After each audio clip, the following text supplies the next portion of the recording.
naannoo Affaar keessatti kan eegamaa turan lammiileen saba Tigraay 7,000 ol ta'anii gara qe'ee isaaniitti deebisuun akka jalqabame bulchiinsi naannoo Affaar beeksisee jira. Itti gaafatamaan biiroo bulchiinsa sodaa balaa fi wabii midhaan nyaataa mootummaa naannoo Affaar Mahammad Hussein amma ammaatti namoonni 300 gara mana isaanii magaala Abbe Alaatti deebi'uu isaaniitii fi kanneen hafan immoo torban lamman dhufu keessatti akka deebisuuf karoorfame VOA'tti himuu isaanii Gabra Mikaa'el Gabramadiin gabaaseera.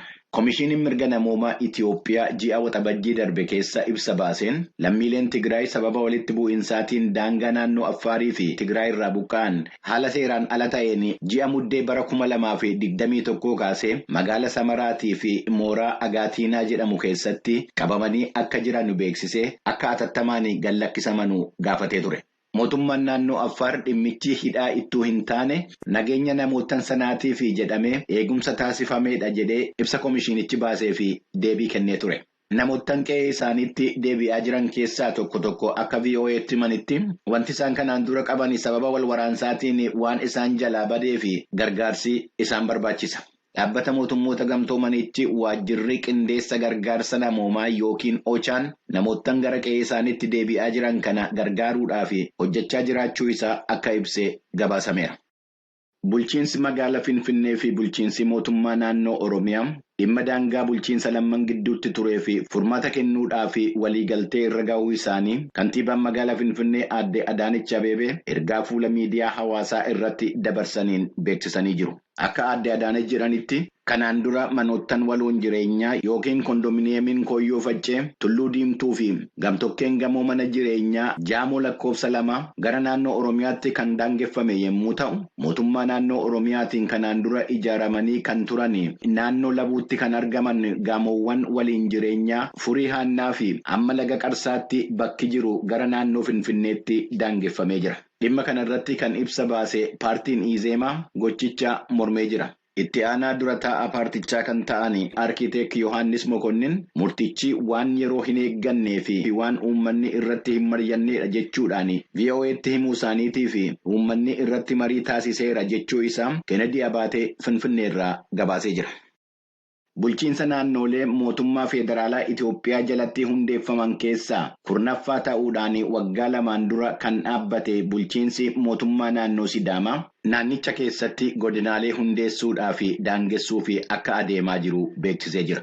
Heera hundeeffama naannichaa keessatti akka kaa'ametti mootummaan naannichaa yeroo barbaadetti godinaaleedhaa fi aanaalee akka hundeessu akka danda'u dubbii himtuun bulchiinsa naannoo Sidaamaa Faanta'ee Kabbadee himuu isaanii Yoonatan Zabdiyoos hawaasaarraa gabaasee jira. Jiraattonni naannichaa tokko akka VOA'tti himanitti naannicha keessatti godinaaleen waan hin hundeeffamneef dargaggoonni hojii dhabeeyyiin akka heddummaatan taasiseera jechuu isaanii gabaasni kun ibseera.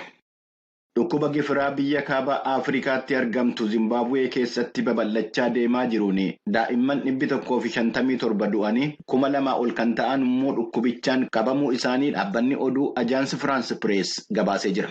Ministeerri odeeffannoo mootummaa Zimbabwee Moonikaa Mutisivaangiyaa ibsa oduu gabaastotaaf kennaniin hamma agayya 15 bara 2022tti guutummaa biyyattii keessatti daa'imman 2,056 dhukkubichaan qabamanii 157 lubbuun isaanii akka darbe beeksisaniiru. Mootummaan faffaca'iinsa dhukkubichaa talaalliidhaan to'achuudhaa fi tattaaffii taasisaa akka jiru kan dubbatanii ministeerittiin abbootiin aadaa fi amantaa tarkaanfii talaallii mootummaan fudhachaa jiruu fi akka deeggarsa taasisanii gaafatanii jiru. Dhukkubni gifiraa harka caalaa daa'imman miidhu kun yommuu nama jalqabu fuula irratti horbobbuu diimaa biqilchuudhaan yommuu ta'u booda irrattis garaa kaasaadhaa fi qaama afuura ittiin baafatan hubuurraa darbe amma sammuu teessuu fi ija jaamsuutti kan deemu ta'uun isaa gabaasamee jira. Dhaabbanni fayyaa addunyaa WHO'n ji'a eebilaa keessa ibsa baaseen Afrikaa keessatti waan daa'imman yeroodhaan akka talaallii fudhatan hin taasifamneef dhibeewwan talaalliidhaan to'atamuu danda'an babal'achaa akka jiran hime. Dhibeewwan kana keessaa gifirri 400% darbuu isaa akka beeksise Ajaansi France Press gabaaseera. Kun sagalee Ameerikaa sagantaa afaan Oromooti. Barreessaan muummee dhaabbata mootummoota gamtoomanii Antooniyo Guuterees pirezidaantii Tarkii Rasiip Xaayib Erdowaanii waliin ta'uudhaan kamisa borii baha Yuukireen keessatti pirezidaantii Yuukireen Volodimiir Zelenskii wajjiniin akka wal arguudhaaf deemanu dubbi himaan mootummoota gamtoomanii Isteefan Dujaariik beeksisaniiru. Walga'ichi akka taasifamu kan gaafatan pirezidaantii Yuukireen Volodimiir Zelenskii akka ta'an kan ibsan dubbi himaan mootummoota gamtoomanii Antooniyo Guuterees jimaata dhufu buufata doonii Odeessaa bakka midhaan nyaataa irraa fe'amaa jiru akka daawwatanii beeksisanii jiru. Guuterees walga'ii pirezidaantii Yuukireenii waliin taasisanu kanarratti waa'ee dhaabbanni atoomiikii enerjii addunyaa dhaabbata nuukileeraa Zaapooriijiyaa daawwachuu danda'uu fi haala waldhabinsa biyyoottan lammanii fala siyaasaatiin hiikuu danda'u irratti akka mari'achuuf deeman ibsameera. Barreessaan muummee Antooniyo Guuterees sanbata dhufuus biyya Tarkii magaalaa Istaanbulitti deebi'uudhaan walga'ii bakka wiirtuu qindeessa fe'iinsa midhaanii irratti akka hirmaatan ibsameera.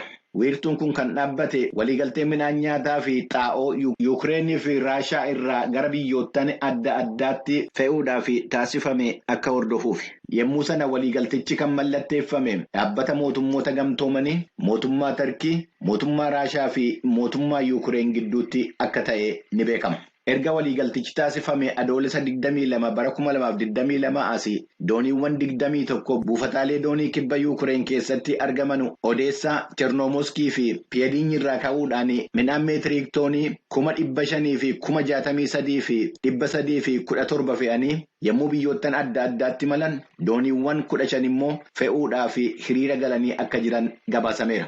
Ministeerri dhimma alaa Yuunaayitid Isteetsi Antoonii Bilinken wixata dheengaddaa ibsa kennaniin fe'iinsaa fi kuusa midhaan nyaataa meetiriik toonii 100,000 fi 50,000 Yuukireen irraa fe'amuu fi kan oolu gargaarsa doolaara miiliyoonii 68 Yuunaayitid Isteetsi arjoomuu ishee ibsaniiru.